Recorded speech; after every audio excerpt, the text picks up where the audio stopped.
Podem sentar. Reverendíssimo Padre Rafael, Reverendo Diácono, caríssimos irmãos. A nossa história católica começa desde o primeiro dia em que os portugueses aportaram aqui nas terras brasileiras e nos trouxeram a fé católica, a fé na Santa Igreja. E desde aquele dia, a devoção à Nossa Senhora fez sempre parte desta obra de evangelização. O cuidado de Maria para conosco foi algo sempre muito claro. Inúmeras capelas foram feitas, inúmeras imagens foram esculpidas de diversas formas, em diversos materiais, seja nas grandes cidades, até nos mais recônditos recantos do país, ou da nação conhecida naquela época. Mas chegamos em 1717, quando o conde de Assumar iria passar pela vila de Guaratinguetá, e numa sexta-feira, e como de costume, como lei da igreja, não se comia carne, se faz penitência nesse dia. E era preciso então ter peixe. Poderiam, evidentemente, ter carne de tanto gado, dos animais que havia lá na época, mas ele era fiel católico e era necessário ver peixe para ele, e era o dia próprio para isso. O fato é que os pescadores foram ao rio e não conseguiram pescar nada. E depois, então, encontram uma parte de uma imagem, o corpo de uma imagem de terracota, enegrecida pelo tempo, e colocam lá piedosamente no barco. Um fato um tanto estranho, porque se acreditava naquela época que imagem quebrada não se podia ter em casa, fazia mal, segundo alguns acreditavam, na superstição, jogava-se sempre no rio, mas puseram lá no barco. Depois jogaram mais a rede e acharam a cabeça dessa imagem, o que só aí já é um fato milagroso. E colocaram então, e fizeram ali a composição ou a recomposição dessa pequenina imagem que nós chamamos de Aparecida. Aparecida nas águas do Paraíba. E aí começam a ocorrer os milagres, como sinal do carinho, do amor de Nossa Senhora para conosco. Maria Santíssima já começa mostrando o seu amor por nós com milagres. Vários milagres ocorreram, foram anotados nos livros de tombo da igreja depois construída, que hoje estão nos catálogos lá de Aparecida. Se vamos à sala, chamada Sala dos Milagres, vamos ver as inúmeras graças concedidas ao povo brasileiro por intercessão de Maria. Em cada graça nós vemos sempre um sinal do amor de Deus por cada um de nós. Mas há alguns milagres que não só são sinais desse amor de Deus, mas como são também mensagens que Deus nos envia através desses acontecimentos. Sabemos que podemos conhecer a vontade de Deus de três formas, ou em três aspectos ou modos. Deus manifesta a sua vontade, primeiro através da sua palavra, dos mandamentos, sobretudo. Manifesta a sua vontade, em segundo lugar, através dos nossos superiores, que em nome de Deus expressam essa vontade, muitas vezes das coisas até pequeninas. O terceiro modo de entendermos ou conhecermos a vontade de Deus é através dos acontecimentos. E aí que entram os primeiros milagres de Nossa Senhora da Conceição Aparecida. E gostaria de refletir então com vocês os 3 primeiros milagres que têm um significado especial para nós. O primeiro milagre foi da pesca, a pesca chamada pesca milagrosa. O segundo, o milagre das velas que se apagam e depois se acendem na hora do terço, diante de todos, sem que ninguém tomasse qualquer atitude ou fosse lá acender.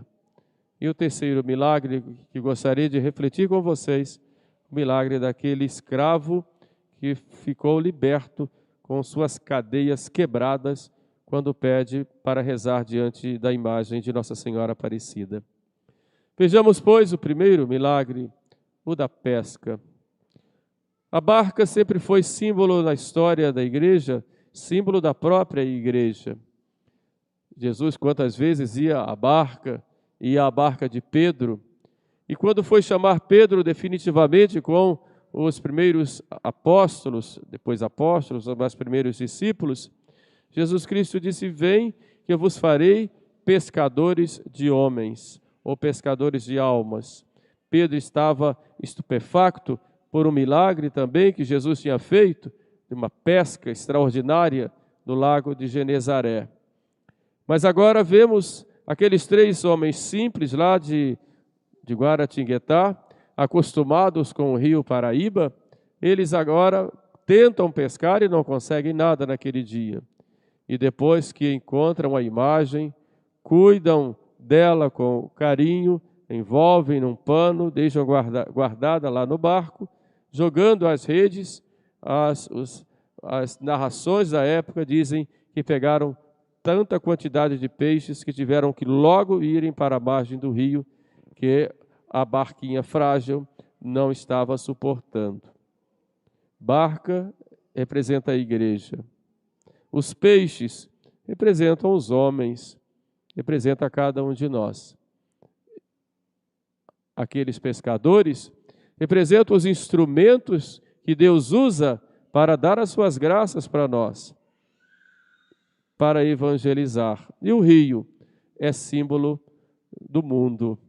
Paraíba, que significa água amarga, alguns diziam água imprestável, mas que naquele momento dá aquela grande quantidade de peixes. O mundo é assim, nos provoca amarguras, como se fosse algo imprestável, embora não seja. Mas quando digo mundo aqui, não digo o mundo que Deus fez, isso é bom, mas o mundo como essa grande organização do mal, que é chamado também na Sagrada Escritura de filhos das trevas ou filhos dos homens, filhos da serpente. Não digo a pessoas em particular, mas toda uma organização que existe contra Deus, a organização dos contra Deus. E todas essas maldades, tudo aquilo que o pecado provoca no mundo e que afasta o homem de Deus, torna o homem escravo de si mesmo e do demônio, é neste mundo que Nossa Senhora vai agir. Por isso a obra da evangelização vai sempre com Nossa Senhora. Ela é aquela primeira que vai à frente com o Espírito Santo. Claro, o Espírito Santo vai primeiro, depois vai Maria. É essa primeira e é com ela que a obra da evangelização acontece. Como diz São Luís Maria Grignon de Montfort, Deus, para vir ao mundo, ele veio por Maria. E para reinar no mundo, ele reina com Maria. E podemos parafrasear dizendo: e para evangelizar o mundo, é necessariamente com Maria. Por Maria, com Maria e em Maria. Para estarmos mais com Jesus, por Jesus e em Jesus. Portanto, Maria é essa estrela da evangelização que leva as almas para Deus e que traz Deus às almas. Se nós queremos realmente salvar almas, temos que ir por Maria. Quem sabe Nossa Senhora quer que nós sejamos como aqueles 3 pescadores, instrumentos dessa obra. E podemos fazer isso em nossa casa, no nosso trabalho. Diz o Concílio Vaticano II que incumbe a cada discípulo de Cristo o dever de disseminar a fé. Nós somos todos discípulos mas somos missionários. E temos essa obrigação de levar Jesus aos outros. É algo que está bem dentro de nós, como dizia o Papa Bento XVI, num dos seus documentos, a nossa fé é a fé numa pessoa, a fé em Jesus Cristo. E uma vez quando nós nos encontramos com Ele, Ele dá uma nova dimensão à nossa vida e, cheios desse amor, conquistados pelo amor de Jesus, nós não podemos nos calar e vamos aos outros levar esse amor para que mais pessoas o amem. Por isso todos nós somos missionários. E a missão é sempre feita com Maria. Aí acontecem as pescas milagrosas. Quem sabe, pela falta da devoção a Maria, muita gente tem se afastado de Deus? Ou nossa devoção a Maria está sendo uma devoção inconstante? Ou hipócrita, apenas de aparências? Ou interesseira, apenas para buscar graças? Vamos a Maria com fidelidade e com amor de filhos, com muita confiança. O segundo milagre de que nós estamos refletindo foi o milagre, o primeiro milagre logo depois que colocaram a imagem no oratório. Estavam rezando o terço e de repente, sem que houvesse vento algum, as velas se apagaram. E logo depois, quando iam acender, elas se acenderam por si mesmas. A vela acesa, ou a vela em si, é sempre o símbolo do ser humano. Como nós temos corpo e alma, a vela tem o seu corpo de cera, parafina, e tem lá o seu pavio. É a representação sempre da nossa vida. Uma vela no altar representa a cada um de nós, e quando acesa, representa a nossa fé, juntamente com as nossas boas obras, que devem nos consumir no amor de Deus. Por isso a vela acesa. Por isso, quando nós fomos batizados, recebemos uma vela acesa. No rito antigo se diz, recebe esta vela acesa e guarda de modo irrepreensível os mandamentos de Deus, para que quando o Senhor chegar para as núpcias, tu possas, com esta vela na mão, ir correndo ao encontro dele. Tu com todos os santos, para ficares na glória celestial. Portanto, a vela acesa nas mãos representa a nossa fé com as nossas boas obras. Essa luz é a luz da fé, mas fé com obras. Como disse nosso Senhor, assim brilha a vossa luz diante dos homens, para que, vendo as vossas boas obras, glorifiquem o vosso Pai que está nos céus. Portanto, acender uma vela é dar a luz de Cristo. Levar a vela acesa na mão é levar a luz de Cristo onde nós estivermos. Se nós deixamos esta vela apagar ou se apagar, o mundo faz isso, os vendavais das ideologias, das heresias, das nossas próprias fraquezas, podem apagar essa chama e tirar essa chama de nossas mãos. E nossa vida, então, não vai ter sentido. De que vale uma vela que não ilumina? Quando falta luz, a gente logo pergunta, onde está a vela? E corre, porque a gente quer a luz. E quando acende uma vela, por mais fraquinha que seja, a casa já não fica mais às escuras. A vela acompanha a vida da gente quando a gente nasce, é o batismo, no dia da nossa primeira comunhão, no dia da nossa crisma, e quando vai morrer, antigamente era assim, a pessoa estava morrendo e dizia logo, tragam a vela. Hoje em dia não, né? Tragam o tubo, e colocam o tubo, né? Tragam a vela. As pessoas morriam, quando morriam em casa, evidentemente tinha lá a sua vela. Quer dizer, a vela sempre acompanhando, e quando ia para o túmulo, ia de vela, né? Sempre pelo símbolo que ela é. Assim brilha a vossa luz. E o que fez Maria naquele dia? As velas se apagaram, isso representa a fé que vai se apagando nas almas. Jesus Cristo disse: quando o Filho do Homem voltar, será que achará fé sobre a terra? Porque a fé vai se apagando em muitos corações, vai se esfriando, as perseguições contra a fé são muito grandes. E a corrupção dos costumes da sociedade, isso vai tirando a fé das pessoas. E se queremos novamente viver a fé e alimentar a nossa fé, Maria é, pois, este caminho. Aliás, ela disse a Lúcia, em Fátima, quando Lúcia perguntou para ela: eu vou ficar aqui sozinha, sabendo que Francisco e Jacinta iriam para o céu? Nossa Senhora responde: eu nunca te deixarei.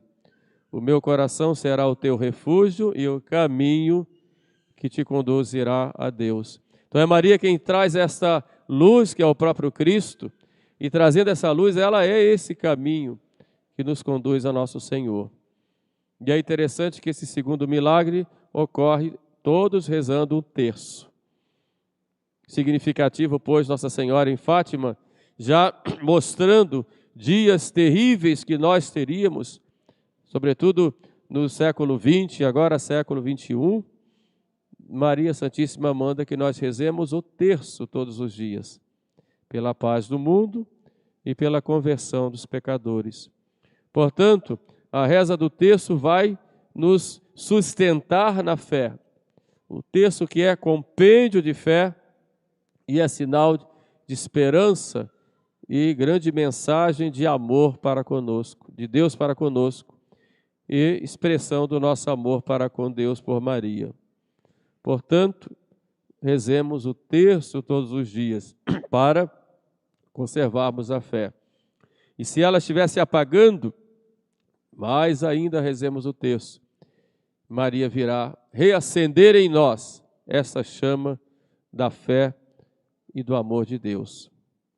O terceiro milagre que nós estamos refletindo diz respeito àquele escravo fugido. Sabemos que naquela época havia a escravidão no Brasil. E Maria, ao se deixar achar, encontrar naquelas águas, ela vem com uma cor escurecida, uma cor negra. Mostra que para Maria não há distinção de pessoas. Não há distinção, qualquer que seja a cor, ou classe social, ou cultura, Maria é para todos, mas de modo especial para os mais sofredores. Esses têm tem no coração de Maria um lugar especial.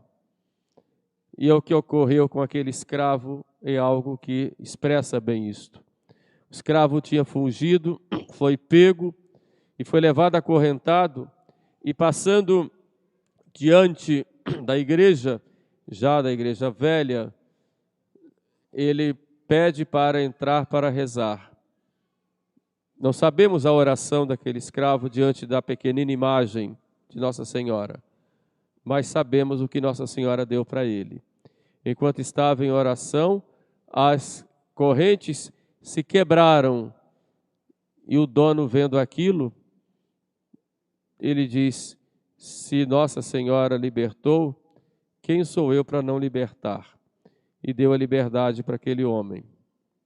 Este milagre tem uma mensagem especial para nós, porque mais do que as correntes visíveis que poderiam nos prender, como foi o caso daquele escravo, piores são as correntes invisíveis que prendem as almas ao pecado e ao vício. São correntes terríveis que quebram a nossa liberdade. O ser humano, ele é livre por natureza.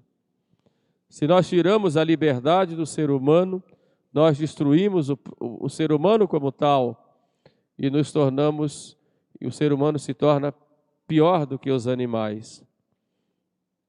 Os estados totalitários que cerceiam essa liberdade do homem, eles tornam o homem pior do que os animais. O homem que não tem a capacidade de pensar, de escolher, ele é rebaixado ao nível pior do que os animais. Mas o problema maior acontece quando o próprio homem entrega essa liberdade que ele tem ao pecado ou ao vício. Culpavelmente. E é uma escravidão terrível. O vício é na nossa vida como uma segunda natureza.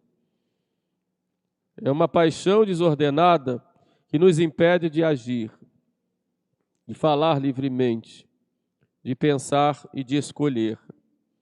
O vício nos torna escravos de nós mesmos, escravos do pecado. Pelo vício, nós nem sequer raciocinamos. Nos entregamos totalmente ao que é ruim, ao que ofende a Deus. Ficamos piores do que os animais, escravos do pecado e escravos de nós mesmos. E essas correntes, para serem quebradas, só com a graça de Deus. Maria Santíssima quebrar as correntes daquele escravo mostra que por mais pior que seja a nossa situação de pecado, Maria Santíssima vai agir e vai quebrar essas correntes. Ela quer apenas uma coisa, que vamos a seus pés e peçamos, e ela vai agir. Santo Afonso, ele nos diz que uma das maiores missões de Maria no céu é a de converter pecadores, de trazer de volta pecadores para o encontro com seu Filho. E nós somos pecadores. E quantas vezes estamos tão presos ao pecado, não temos força para sair. Quantas vezes a paixão tomou conta de nós e nós nem sabemos como agir, ou se sabemos, não conseguimos. É um relacionamento espúrio, é um vício, uma inveja que não sai do coração, a sensualidade que domina, o orgulho,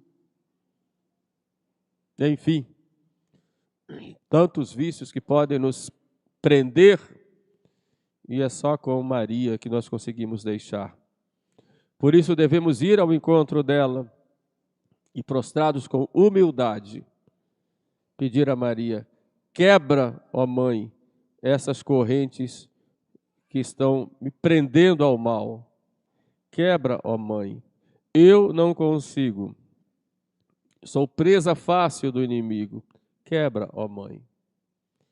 E Maria Santíssima vai dar essa graça. De escravos sairemos livres, com a liberdade que Cristo nos conquistou. Eis aí, meus irmãos, essas 3 reflexões. Podemos nos encaixar em uma delas ou não. De qualquer forma, tenhamos grande amor a Maria Santíssima. E pensamos sempre, né? Como dizemos na Salve Rainha, e depois desse desterro, mostrai-nos Jesus. Mostrai-nos Jesus. Bendito o fruto do teu ventre. Peçamos, pois, a Maria Santíssima um grande amor a seu Filho Jesus, uma grande confiança nele, e peçamos a ela sempre, como crianças, no colo da mãe, que ela nos guarde, nos proteja, nos livre de todo mal e nos faça semelhantes a seu Filho. Digamos, como diziam os antigos, né?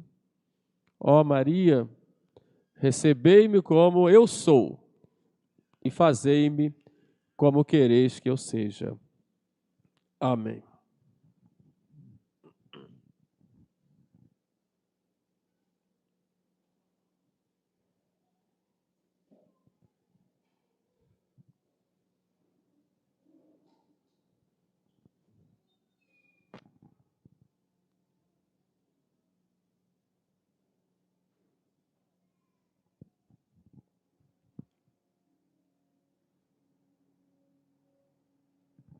Credo in unum Deum,